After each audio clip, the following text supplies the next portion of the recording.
ನಮ್ಮ ಈ ಒಂದು ವಿಭಾಗದಲ್ಲಿ ಎಷ್ಟು ಒಂಥರ ರೋಮಾಂಚನವಾಗುವಂತಹ ವಿಚಾರಗಳನ್ನ ತಿಳಿಸ್ತಾ ಬರ್ತಾ ಇದ್ದೀರಾ. ಅದೇ ನಮ್ಮ ಕುಪ್ಪೂರ ಈಶಾ ಮರುಳ ಶೇಷ ವಿಭಾಗದಲ್ಲಿ ಏನ್ ತಿಳಿಸ್ಕೊಡ್ತಾ ಇದ್ದೀರಾ ಇವತ್ತು ಕುಪ್ಪೂರ ಶ್ರೀಗಳ ಮಹಿಮೆಗಳ ಕುರಿತು? ಈ ಕುಪ್ಪೂರ ವಿಶೇಷ ಅಂದ್ರೆ ಮಹಿಮೆಗಳ ಸಾಲನ್ನ ಸುರಿಮಳೆಯಾಗಿ ಒಂದೊಂದೇ ಮುತ್ತುಗಳನ್ನ ಪೋಣಿಸ್ತಾ ಇದ್ದ ಹಾಗೆ ಒಂದೊಂದು ದಿನಗಳೇ ಒಂದೊಂದು ವಿಶೇಷವಾದ ಮಹಿಮೆಗಳನ್ನ ಹೇಳ್ತಾ ಇದೀವಿ. ಬಹಳ ಸಂತೋಷ. ಆದರೆ ಇಂಥ ಒಂದು ಕ್ಷೇತ್ರ ಮಹಿಮೆ ಇವತ್ತು ಭೂಲೋಕದಲ್ಲಿ ಜೀವಂತ ಗದ್ದಿಗೆ ಸಾಕ್ಷಾತ್ ನಂದೀಶ್ವರನ ಪ್ರಥಮ ಸ್ಥಾನ, ಭೂಲೋಕದಲ್ಲಿ ಕಾಲಿಟ್ಟಿರ್ತಕ್ಕಂಥ ಮೊದಲನೇ ಸ್ಥಾನ ಕ್ಷೇತ್ರ ಸಾಕ್ಷಾತ್ ಕುಪ್ಪೂರು. ಮೊದಲಾಗಿ ಕುಪ್ಪೂರ ಕ್ಷೇತ್ರವನ್ನ ಆ ಮರಳ ಸಿದ್ದೇಶ್ವರನ ಸ್ವಾಗತಿಸ್ಬಿಡೋಣ, ತದನಂತರ ಮಾತಾಡೋಣ. ಬನ್ನಿ ವೀಕ್ಷಕರೇ.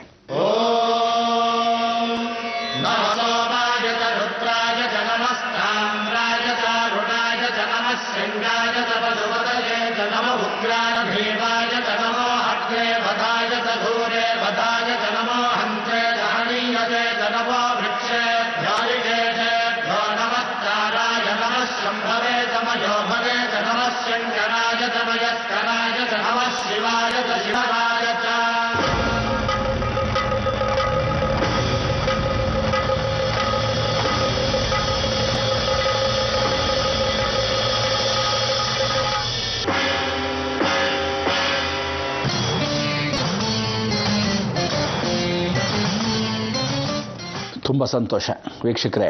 ಇವತ್ತಿನ ವಿಶೇಷ ಅಂದರೆ ಮಾದಾಪುರಕ್ಕೆ ಹೋಗಿದ್ವಿ. ಅವರ ಉರಿ ಬೆಂಕಿ ಇಂಥದ್ದು ಜ್ವಾಲೆ ಗೊತ್ತಿದೆಯಲ್ಲ, ಕೋಪ. ಆ ಕೋಪಗಳಲ್ಲಿ ಅವರು ಅಲ್ಲೇ ಪ್ರಶಾಂತ ವಾತಾವರಣ ಹುಡುಕ್ಬಿಟ್ರು. ಜೀವನದ ಒಬ್ಬ ಮನುಷ್ಯನಿಗೆ ಒಂದು ಸೂರ್ಯನಾಡಿ ಇದ್ದರೆ ಎಡಗಡೆ ಚಂದ್ರನಾಡಿ ಇದ್ದೇ ಇರಬೇಕು. ಒಬ್ಬನಿಗೆ ಅವನಿಗೆ ಕೆಟ್ಟ ಗುಣ ಇದ್ದರೆ ಒಂದು ಒಳ್ಳೆ ಗುಣ ಇರುತ್ತೆ. ಎಷ್ಟೋ ಒಳ್ಳೆ ಗುಣದಲ್ಲಿ ಒಂದು ಪುಟಾಡಿ ಕೆಟ್ಟ ಗುಣ ಇದ್ರೂ ಆ ದೇಹವೆಲ್ಲ ಕೊಳಿಸ್ಕೊಡುತ್ತೆ. ಅಂದರೆ ಎಷ್ಟೋ ಹಣ್ಣುಗಳು ಭಾಳ ಚೆನ್ನಾಗಿದ್ರು, ಒಂದೇ ಒಂದು ಕೆಟ್ಟ ಹುಳ ಇದ್ದರೆ ಜೀವನದಲ್ಲಿ ಎಲ್ಲ ಹಣ್ಣುಗಳೂ ಕೆಟ್ಟು ಹೋಗ್ತಾ ಬರುತ್ತೆ. ಅದಕ್ಕೆ ಮನಸ್ಸಲ್ಲಿ ಯಾವುದೇ ಕೆಟ್ಟದನ್ನು ಆಲೋಚನೆ ಮಾಡದೇ ಇದ್ದಾಗ ಭಗವಂತನ ಕೃಪಾಕಟಾಕ್ಷ ಸಾಕ್ಷಾತ್ಕಾರ. ಈ ಸಿದ್ಧಪುರುಷರು ವಿಶೇಷವಾಗಿ ಮನುಷ್ಯನಾಗಿ ಪ್ರತಿಯೊಬ್ಬನಿಗೂ ಒಳ್ಳೇದಾಗಲಿ ಅಂತ ಅವರೇ ಸ್ವತಃ ದೇವತೆ ಆಗಿದ್ರು ಸಹ ಸಾಕ್ಷಾತ್ ನಂದೀಶ್ವರನೇ ಈ ಭೂಮಿಗೆ ಬಂದು ಮನುಷ್ಯರಿಗೋಸ್ಕರ ಮರಳ, ಅಯ್ಯೋ ಪೆದ್ಮುಂಡೇವೇ ನಿಮ್ಮನ್ನೆಲ್ಲ ಸರಿ ಮಾಡ್ತೀನಿ ಕಣ್ರಿಯ ಮರಳ ಸಿದ್ದೇಶ ಅಂತ ಅನ್ಸ್ಕೊಂಡ.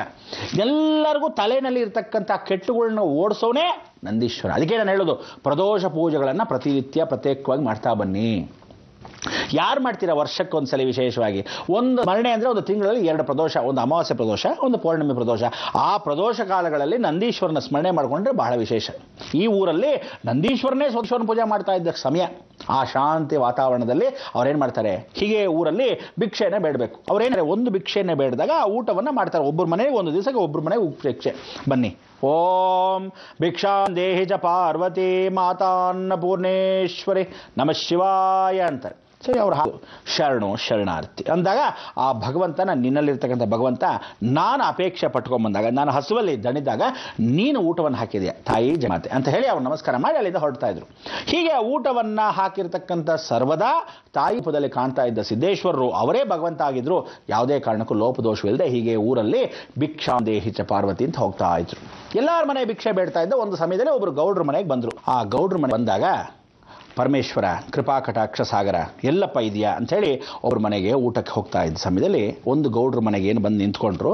ಅಲ್ಲಿ ಒಳ್ಳೆ ವಾತಾವರಣ, ಇವು ಏನು ಪೂಜೆ ಪುನಸ್ಕಾರ ಭಾಳ ಚೆನ್ನಾಗಿದೆ, ಮನೇಲಿ ಭಿಕ್ಷೆಯನ್ನು ಕೇಳೋಣ ಅಂಥೇಳಿ ಅಲ್ಲೇ ನಿಂತು ಎದುರುಗಡೆ ಒಳಗದಲ್ಲಿ ಓಂ ಪಾರ್ವತಿ ನಮಃ ಭಿಕ್ಷಾಂ ದೇಹಿ ಚ ಪಾರ್ವತಿ, ನಾನು ಜಂಗಮ ಬಂದಿದ್ದೇನೆ ಭಿಕ್ಷೆಯನ್ನು ನೀಡು ಅಂತ ಕೇಳ್ಕೊತಾ ಬಂದರು.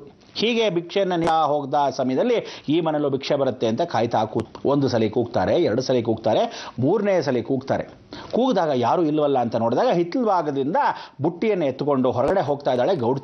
ಪಕ್ಕದ ಮನೆಯವ್ರು ನೋಡಿ ಹೇಳ್ತಾರೆ, ಗುರುಗಳೇ ನೀವು ಇಲ್ಲಿ ನಿಂತಿದ್ದೀರಾ, ಅವ್ರು ಹಿಂದ್ಗಡೆಯಿಂದ ಹೊಟ್ಟೋಗ್ತಾ ಇದ್ದಾರೆ, ಭಿಕ್ಷೆ ನೀಡಿಲ್ಲ ಅಂತ. ಯಾತಕ್ಕೂ ನಾನೇ ಕೇಳ್ತೀನಿ ರೀ ಗುರುಗಳು ನಿಮ್ಮ ಪರವಾಗಿ ಅಂತೇಳಿ ಆ ಪಕ್ಕದ ಮನೆಯವರು ಆ ಕಡೆ ಕೇಳ್ತಾರೆ, ಏನಮ್ಮ ಗುರುಗಳು ಅಲ್ಲಿ ನಿಂತಿದ್ದಾರೆ ಭಿಕ್ಷೆನ ಕೇಳ್ಕೊಂಡು, ನಿನ್ನ ಪಾಡಿಗೆ ನೀನು ಈ ಕಡೆ ಹೊಟ್ಟೋಗ್ತಾ ಇದೆಯಲ್ಲ ಅಂದಾಗ ಆ ತಿರುಗಿ ನೋಡಿ ಏನೂ ಹೇಳಿದೆ ನೆಟ್ಟಿಗೆ ಹೊಟ್ಟೋಗ್ತಾಳೆ. ಇವರು ಬೇಜಾರುಗೊಳ್ಳದೆ ಇವ್ರು ಏನು ಮಾಡ್ತಾರೆ, ಸರಿ ಆಯಿತು ಅಂತ ಮುಂದಿನ ಮನೆ ಇದ್ದೇ ಇದೆ ಅಂತ ಹೊಟ್ಟೋಗ್ತಾರೆ.